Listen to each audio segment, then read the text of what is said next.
Hello बच्चों, आज हम लोग JCRT झारखंड रांची के पाठ्य पुस्तक पर आधारित कक्षा अष्टम के गणित विषय से वर्ग और वर्गमूल, स्क्वायर एंड स्क्वायर रूट प्रश्नावली 2.3 के प्रश्नों का हल समझेंगे। तो इस अध्याय में हमें निम्नलिखित के बारे में जानकारी प्राप्त होगी। 1. बिना गुणा किए संख्याओं का वर्ग कैसे निकालें। 2. वर्ग निकालने की विकर्ण विधि क्या है और पाइथागोरस ट्रिक या पाइथागोरस ट्रिक क्या है, इसके बारे में हमें जानकारी प्राप्त होगी। तो चलें प्रश्नावली 2.3 के प्रश्नों का हल समझने। प्रश्नावली 2.3। 1. गुणा किए बिना निम्नलिखित वर्गों का मान ज्ञात कीजिए। 1 नंबर प्रश्न दिया गया है 26 स्क्वायर अर्थात 26 का वर्ग। परंतु यहाँ हमें एक बात नोट कर लेनी है। हम 26 को 26 से गुना करके आसानी से वर्ग निकाल सकते हैं, पर प्रश्न में बिना गुणा किए वर्ग निकालने को कहा गया है। अतः हमें 26 को किन्हीं दो संख्याओं के जोगफल के रूप में लिखना होगा, जिससे हमें जो संख्या प्राप्त होगी वह a प्लस बी का होल स्क्वायर के रूप में होगी। और हम जानते हैं कि a प्लस बी का होल स्क्वायर बराबर क्या होता है, a square plus 2ab plus B square. अतः इससे हम आगे का हल आसानी से कर सकते हैं। तो अतः 26 स्क्वायर का हल हम लोग इस प्रकार से करेंगे। तो 26 स्क्वायर को हम लोग 20 जोड़ 6 का होल स्क्वायर लिख सकते हैं। और चूंकि ये a प्लस बी के होल स्क्वायर के फॉर्म में है, इसलिए इसे हम तोड़ेंगे a square plus 2ab plus B square के फॉर्म में। तो ये हो जाएगा 20 का स्क्वायर प्लस 2 गुने 20 गुने 6 जोड़ 6 का स्क्वायर। तो फिर हम लोग अब इसको तोड़ देंगे। 20 का स्क्वायर यानी कि 20 गुना 20 बराबर 400, 2 गुना 20 बराबर 40, गुना 6 बराबर 240 और 6 का स्क्वायर बराबर 36, और इसको जोड़ देंगे तो 676 होंगे। तो इस प्रकार से इसका हल हम लोग बिना 26 को 26 से गुना किए कर सकते हैं। इसी प्रकार से हम लोग 2 नंबर को देखेंगे। आगे 2 नंबर में प्रश्न है 34 का स्क्वायर। तो इसे हम a प्लस बी का होल स्क्वायर के फॉर्म में इस प्रकार से 30 जोड़ 4 का होल स्क्वायर लिख सकते हैं, और इसे हम a square plus 2ab plus B square के फॉर्म में तोड़ सकते हैं। तो इसे हम लिख सकते हैं 30 का स्क्वायर प्लस 2 इंटू 30 यानी कि 30 गुना 4 प्लस 4 का स्क्वायर। तो 30 स्क्वायर बराबर 900 और 2 गुने 30 60 हो गया, और 60 गुने 4 240 हो गया, और 4 का स्क्वायर 16 हो गया। तो अब इन सबको जोड़ देंगे तो हमें प्राप्त होंगे 1156। तो इस प्रकार से 34 का स्क्वायर का हम लोग जो है परिणाम प्राप्त किए 1156। अब हम लोग 3 नंबर के प्रश्न को देखें। अब 53 का स्क्वायर का हम लोग निकालेंगे। तो इसको हम लोग a प्लस बी के होल स्क्वायर के फॉर्म में इस प्रकार से लिख सकते हैं 50 प्लस 3 का होल स्क्वायर। अब इसे a square plus 2ab plus B square के फॉर्म में इस प्रकार से लिख सकते हैं 50 यानी कि 50 का square plus 2 into 50 into 3 plus 3 का स्क्वायर। अब इसे हम लोग इस प्रकार से तोड़ सकते हैं 2500 अर्थात 50 into 50 equal to 2500 plus 2 into 50 100 into 3 300 plus 3 square is equal to 9। तो अब जो हमें संख्याएं प्राप्त हुआ 2500 प्लस 300 प्लस 9, इसको हम लोग टोटल कर देंगे यानी कि जोड़ देंगे तो हमें प्राप्त होगा 2809 2809। अब हम लोग इसके आगे का प्रश्न जो है विकर्ण विधि से गुणा करना को सीखेंगे। तो चले, बहुत ही मनोरंजक विधि है, इसे हम लोग समझें। 2 नंबर में प्रश्न दिया गया है विकर्ण तरीका का उपयोग करके निम्नलिखित संख्याओं के वर्गों का मान ज्ञात कीजिए।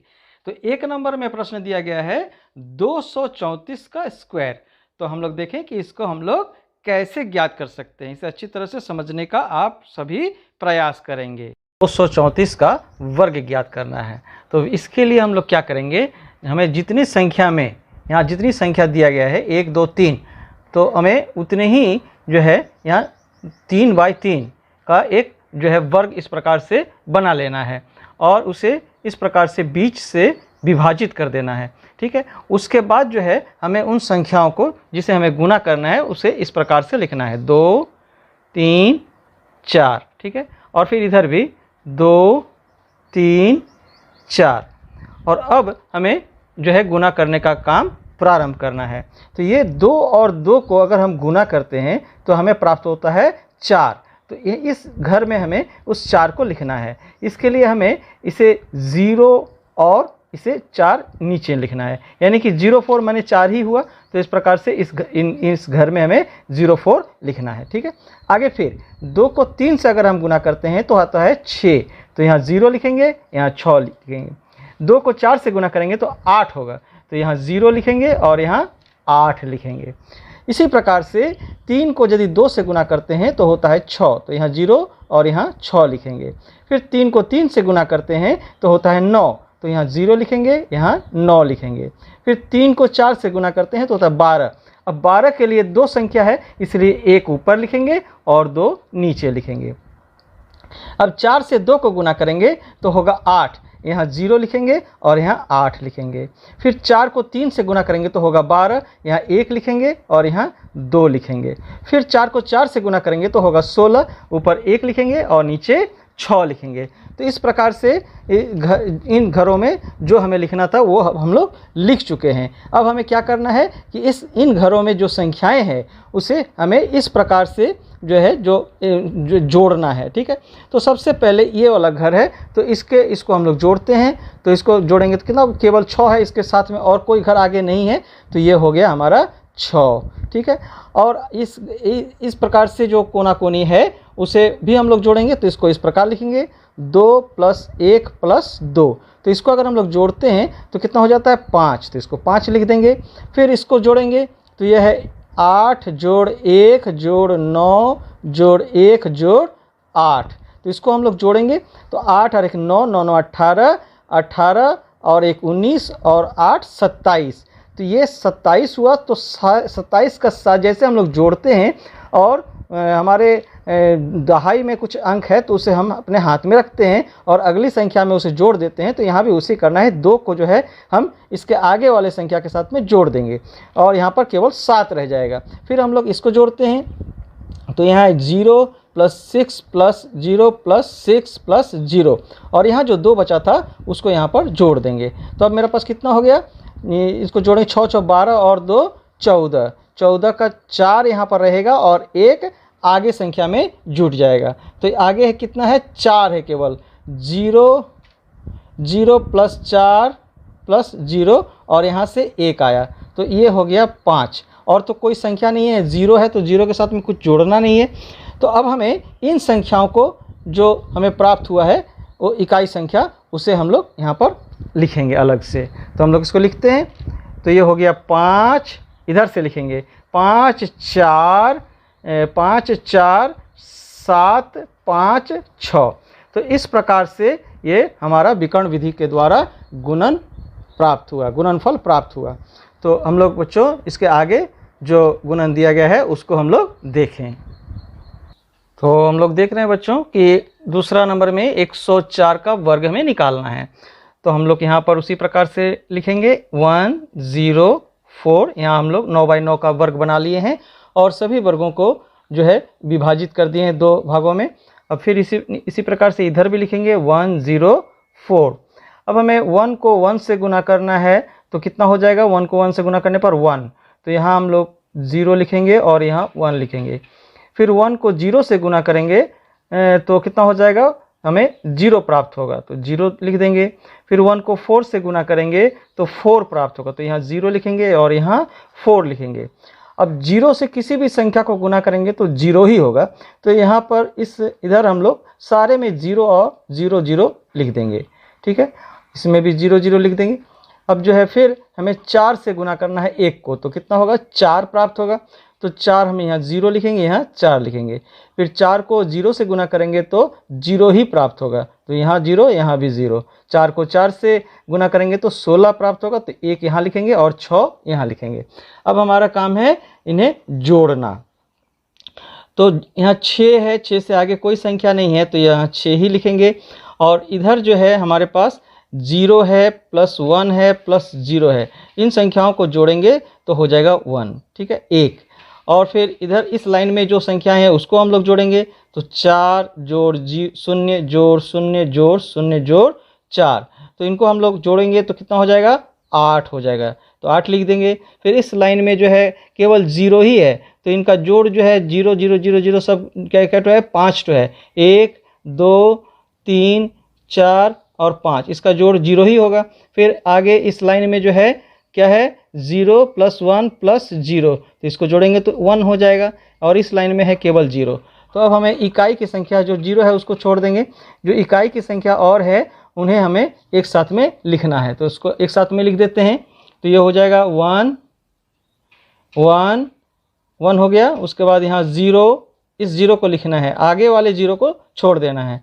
उसके बाद है 8, उसके बाद है 1 और 6, आगे वाले को क्यों छोड़ना है, क्योंकि यहाँ अगर 0 लिखेंगे तो उसका कोई मान्य, किसी भी संख्या के आगे 0 लिखने से उसका कोई मान्य नहीं रहता है। तो इस प्रकार से जो है ये संख्या हमें प्राप्त हुआ 10,816, और ये क्या है, ये है 104 का जो है वर्ग है। 104 का जो संख्या था उसका वर्ग हमें निकालने के लिए दिया गया था, इसका वर्ग हमने निकाला कितना, 10,816। तो आगे हम लोग इसके 3 नंबर के प्रश्न को देखेंगे। तो बच्चों आगे जो संख्या 3 नंबर में दिया गया है वो है 536 का स्क्वायर, यानी कि वर्ग निकालना है। तो हम लोग जो है ठीक है इसी प्रकार से, चूंकि 3 संख्या है तो 3/3 का इस प्रकार से एक वर्ग बना लिए, और सभी वर्गों को जो है समद्विभाजित कर दिए हैं, जो है बीच से विभाजित कर दिए हैं, यानी कि ये सभी का एक एक करके जो है 2 भागों में सभी को बांट दिया गया है। ठीक है, अब हम लोग क्या करेंगे, अब इन वर्गों के ऊपर जो है हम लोग इस प्रकार से लिखेंगे 5 3 6। ठीक है, फिर यहाँ भी लिखेंगे 5 3 और 6। ठीक है, अब जो है हमारा काम है गुना करना। ठीक है, तो हम लोग गुना करते। तो बच्चों अब हम लोग देखेंगे कि 5 से 5 को अगर हम लोग गुना करेंगे तो 25 होगा। तो 25 में 2 यहाँ लिखेंगे दहाई का अंक, और इकाई का अंक को नीचे लिखेंगे। फिर 5 को 3 से गुना करेंगे तो होगा 15, यानी कि 15। तो 15 में जो दहाई का अंक है 1 उसको ऊपर लिखेंगे, और 5 को इकाई का अंक को नीचे लिखेंगे। 5 और 6 को गुना करेंगे तो होगा 30, यानी कि 30। तो 3 को यानी कि दहाई के अंक को ऊपर लिखेंगे, और इकाई के अंक को नीचे लिखेंगे। अब दूसरी संख्या है 3 को 5 से गुना करेंगे तो 15 होगा। तो 15 को यहाँ पर इस प्रकार से लिखेंगे। 3 को 3 से गुना करेंगे तो होगा 9 में चूंकि दहाई का अंक नहीं है तो यहाँ 0 लिखेंगे, और यहाँ पर 9 लिखेंगे। फिर 3 को 6 से गुना करेंगे तो 18 होगा। तो 18 में 1 को यहाँ लिखेंगे, और 8 को यहाँ लिखेंगे। ठीक है, और फिर 6 में 5 से गुना करेंगे तो 30 होगा। 30 में 3 दहाई है तो यहाँ पर लिखेंगे, और 0 इकाई को यहाँ लिखेंगे। 6 3 को गुना करेंगे तो 18 होगा। 8 इसमें 1 दहाई है, इसको यहाँ लिखेंगे। 8 इकाई है, इसको यहाँ लिखेंगे। 6 में 6 से गुना करेंगे तो होगा 36। 36 में 3 दहाई है तो दहाई के यहाँ लिखेंगे, और 6 को इकाई है इसलिए यहाँ पर लिखेंगे। अब हमारा काम है इन्हें जोड़ना। ठीक है, तो हम लोग जोड़ना के काम शुरू करते हैं। तो हम लोग यहाँ से जोड़ने का काम शुरू करेंगे तो यहाँ जो है आगे कोई संख्या नहीं है, ये 6 ही होगा। फिर इस प्रकार से जो है इन घरों को जोड़ेंगे तो हमें प्राप्त होगा कितना, 8 जोड़ 3 जोड़ 8।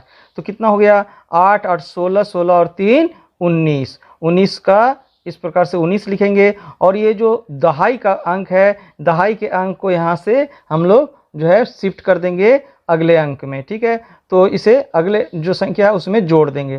तो फिर आगे हम लोग क्या क्या जोड़ेंगे, यहाँ 0 है, फिर 1 है, फिर 9 है, फिर 1 है, फिर 0 है, और फिर यहाँ से हमने 1 लिया है। तो इस सारे को जोड़ेंगे तो कितना हो जाएगा, 9 1 10, 10 1 11 और 1 12। 12 यहाँ इकाई का अंक रह जाएगा, और जो दहाई का अंक है वो आगे जो जोड़ेंगे उसमें जुट जाएगा। तो आगे जो है संख्या कौन कौन सी है, 3 है, 5 है, 0 है, फिर 5 है, और फिर 3 है। तो फिर इसमें जुट जाएगा ये 1। तो कितना हो गया, 3 और 5 8, 8 और 8 16 और 1 17। 17 का 7 यहाँ रह जाएगा, और ये दहाई में जो 1 है ये आगे जुट जाएगा। तो आगे क्या क्या है, 1 है, फिर 5 है, फिर 1 है, फिर यहाँ 1 जुट गया तो कितना हो जाएगा, 6 और 2 8 हो जाएगा। ठीक है, तो इसके इन दहाई के अंक में कुछ नहीं है, 0 हम लिख सकते हैं। और फिर यहाँ पर जो है 2 है, चूँकि यहाँ से कुछ भी संख्या नहीं आ रहा है तो इसलिए केवल यहाँ 2 ही होगा। अब हमें क्या करना है, ऊपर से जो इकाई के अंक जो भी हमें प्राप्त हुए हैं वो हमें नीचे लिखना है। तो इसको हम लिखते हैं। तो पहले है 2, उसके बाद है 8, उसके बाद है 7, उसके बाद फिर है 2, उसके बाद फिर है 9, और फिर है 6। तो इस प्रकार से 536 का जो वर्ग है वो हमें प्राप्त हुआ, इस प्रकार से प्राप्त हुआ है 2,87,296, यह उसका वर्ग है। तो बच्चों अब तक हम लोगों ने 2 नंबर में जितने भी प्रश्न देखे वो विकर्ण विधि से गुणा करना हमें सिखाया गया। अब हम लोग आगे प्रश्न संख्या 3 में जो प्रश्न दिए गए हैं उसे हम लोग देखेंगे कि उसका हल हम लोग कैसे कर सकते हैं। ठीक है, तो देखें कि 3 नंबर में प्रश्न क्या दिया गया है। 3 नंबर में प्रश्न है, गुणा किए बिना 50 से 59 तक की संख्याओं के वर्ग निकालने की विधि से निम्नलिखित का मान ज्ञात कीजिए। जिसमें 1 नंबर प्रश्न है 52 का स्क्वायर। तो इसके लिए हमें सबसे पहले 52 के इकाई का अंक का वर्ग करके 2 अंकों की संख्या के रूप में उसे लिखना होगा। जैसे 2 का वर्ग बराबर 04। अब 52 के दहाई अंक का वर्ग करेंगे और उसमें संख्या का इकाई का अंक जोड़ देंगे। 5 का वर्ग करेंगे और उसमें 2 जोड़ देंगे, यानी कि 5 का वर्ग प्लस 2 बराबर 5 का वर्ग हो गया 25 और जो 2 बराबर 27। अतः 52 का वर्ग बराबर कितना हो गया, इसे इस प्रकार से लिखेंगे 27 और फिर 04, तो 2704। आगे 2 नंबर का प्रश्न देखेंगे। तो दूसरा नंबर का प्रश्न है 56 का स्क्वायर। इसे हम लोग इस प्रकार से करेंगे, 56 में 6 जो है इकाई है, तो 6 का वर्ग बराबर 36 और फिर दहाई का अंक 5 का वर्ग जोड़ 6, यानी कि इकाई को जोड़ देंगे, तो ये हो जाएगा 25 जोड़ 6 बराबर 31। तो अब इसे इस प्रकार से लिखेंगे 3136, यानी कि 56 स्क्वायर बराबर 3136 होंगे। आगे 3 नंबर का प्रश्न को देखेंगे। 3 नंबर में प्रश्न दिया गया है 57 का वर्ग। अतः 57 के वर्ग के लिए इकाई का स्थान में 7 है, इसलिए 7 का वर्ग बराबर 49 लिखेंगे। पुनः 5 square plus 7 is equal to 25 plus 7 is equal to 32। अतः 57 का वर्ग बराबर 3249 होंगे। आगे हम लोग अब 4 नंबर के प्रश्न का हल समझेंगे। 4 नंबर का प्रश्न दिया गया है, वर्गों के रुचिकर प्रारूप के गुण के आधार पर निम्नलिखित रिक्त स्थानों की पूर्ति कीजिए ताकि कथन सत्य हो। यहाँ पर 6 1 लिखकर उसका वर्ग किया गया है और शून्य स्थान किया गया है। तो हम देख रहे हैं कि नीचे इस प्रकार से यह एक पैटर्न पर काम कर रही है और आगे बढ़ रही है। तो अतः इसे हम इस प्रकार से लिख सकते हैं। तो पैटर्न के अनुसार इसे इस प्रकार से लिख सकते हैं। एक मध्य में 6 लिखकर उसके दाईं ओर 5 4 3 2 1 और फिर बाईं ओर 5 4 3 2 1 लिखेंगे तो इसका हल हो जाएगा। आगे हम लोग 2 नंबर का प्रश्न देखें।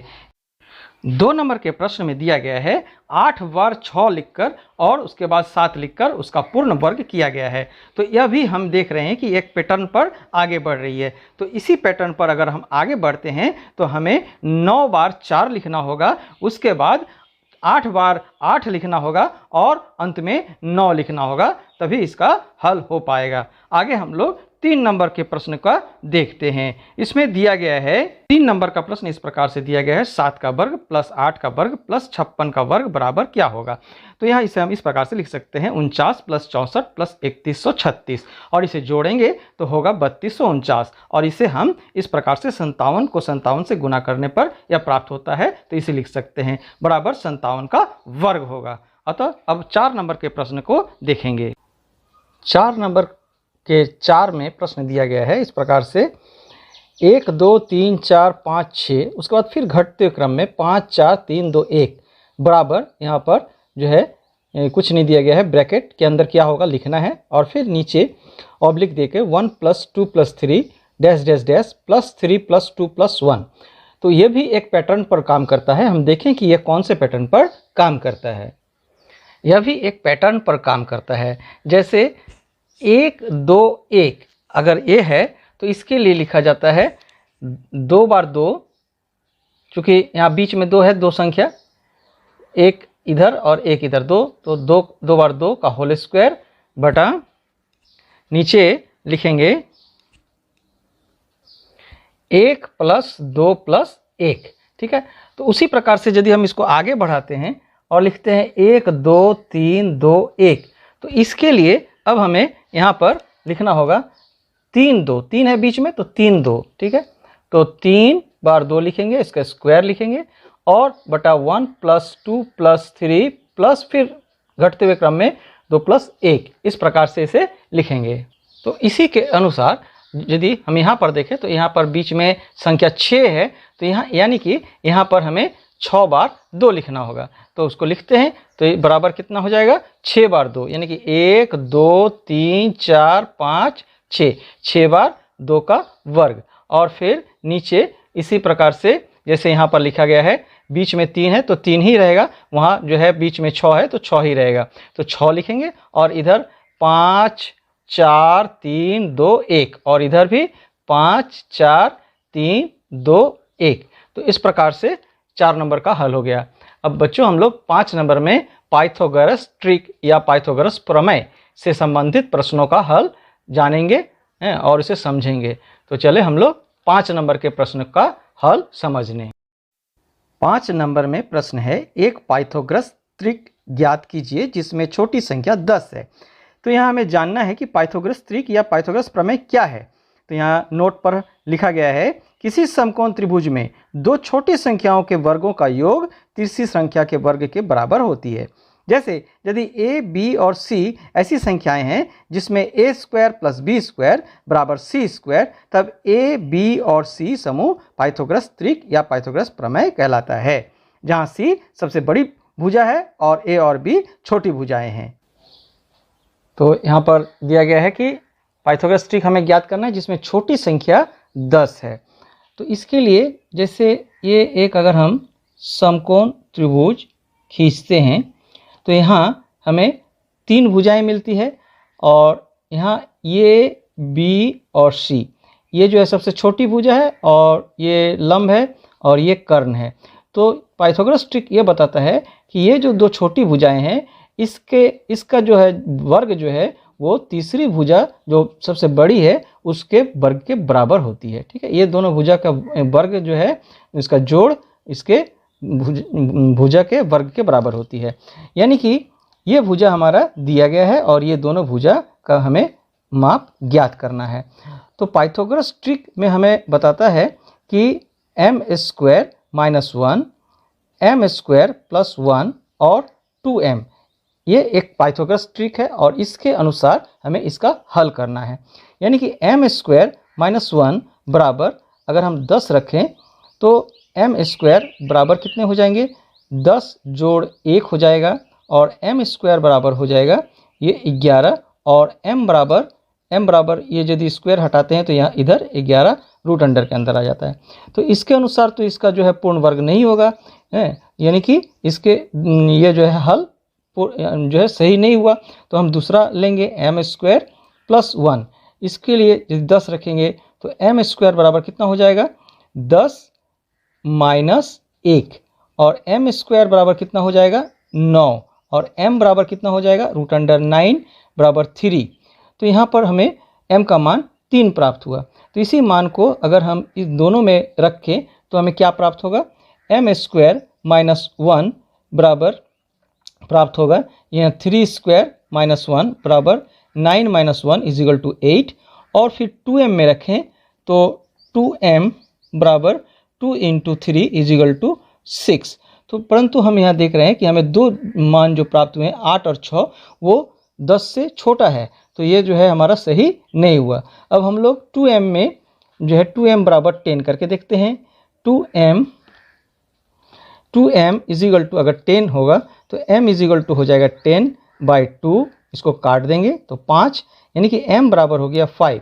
तो m = 5 यदि हो तो m² - 1 बराबर कितना हो जाएगा, 5 का स्क्वायर - 1 = 25 - 1 = 24, और फिर m² + 1 कितना हो जाएगा, यहाँ हो जाएगा 5² + 1, तो ये हो जाएगा 25 + 1, और ये हो जाएगा 26। तो हमें 2 मान प्राप्त हुए 24, 26, और ये जो है 10 से बड़ा है, अतः यह जो है पाइथागोरस ट्रिक सही है। 10, 24 और 26 ये इसके भुजा होंगे। पाइथागोरस ट्रिक यही इसका ये प्रमेय सिद्ध हुआ। ठीक है, तो इसके 2 भुजा जो निकालना है हमें पाइथागोरस ट्रिक का, वो हो गया 24 और 26। अब हम लोग इसके ये 1 नंबर का प्रश्न है, ये जो है 1 नंबर प्रश्न है और इसका अब हम लोग 2 नंबर का प्रश्न का हल करेंगे। 2 नंबर का प्रश्न। तो अब जो है इसका 2 नंबर का प्रश्न दिया गया है कि एक पाइथागोरस ट्रिक ज्ञात कीजिए जिसमें से एक संख्या 6 हो। ठीक है, तो इसको हम लोग कैसे करेंगे? इसके लिए हमें फिर से वही पाइथागोरस का जो ट्रिक है उसके लिए m² + 1, m² - 1 और 2m, इसी को जो है हमें, इस ट्रिक को ही हमें लेकर इसे सॉल्व करना है। तो हम लोग यहाँ पर अगर इसे 6 रखेंगे तो यहाँ पर हम m² + 1 = 6 रखेंगे तो ये क्या होगा? m² = 6 - 1, ये प्लस इधर आ जाएगा तो -1 हो गया और m² हो जाएगा 5, यानी कि m हो जाएगा √5। तो इससे हमें इसका समाधान नहीं मिल रहा है। फिर m² - 1 = 6 रखेंगे तो m² हो जाएगा 6 + 1 और m² हो जाएगा 7 और m हो जाएगा √7। इससे भी इसका समाधान नहीं हो पाएगा। तो अंत में 2m में यदि हम इसका मान 6 रखेंगे तो m हो जाएगा 6/2 = 3, यानी कि m का मान हो गया 3। अब इससे यहाँ पर तो दिया गया नहीं है कि छोटा बड़ा, हमें केवल संख्या जो है, एक संख्या उसमें जो है 6 होना चाहिए दिया गया है, तो इसमें कोई असुविधा नहीं है। तो अब हम लोग इसे जो 3 प्राप्त हुआ है वो दोनों में रखकर इसका हल देखते हैं। m² + 1 में हम इसका मान, m का मान 3 रखते हैं तो हम क्या प्राप्त करेंगे? 3² + 1 = 9 + 1 = 10 और m² - 1 = 3² - 1 = 9 - 1 = 8। तो ये 2 मान हमें प्राप्त हुआ और एक मान हमारे यहाँ 6 दिया गया है। ठीक है, तो हमारे पास पाइथागोरस ट्रिक में क्या क्या हमें प्राप्त हुआ? 8, 10 और एक 6 दिया गया है। तो इस प्रकार से इसका जो है हम लोग पाइथागोरस ट्रिक प्राप्त किए, जो जिसमें से एक संख्या 6 है। तो बच्चों, यदि वीडियो अच्छा लगा हो तो हमारे वीडियो को लाइक करें और यदि आप पहली बार चैनल को देख रहे हो तो चैनल को सब्सक्राइब कर लें, साथ ही बेल आइकन को प्रेस कर दें ताकि जब भी मैं वीडियो अपलोड करूं तो उसका नोटिफिकेशन आपको चले जाए और आप उसे उसी समय देख पाएँ। साथ ही वीडियो को ज़्यादा से ज़्यादा शेयर करें ताकि सभी को इसका लाभ मिल सके। और इस कोरोना के समय में आप जो है घर पर रहें, सुरक्षित रहें, स्वस्थ रहें। वीडियो को अंत तक देखने के लिए आप सभी को बहुत बहुत धन्यवाद।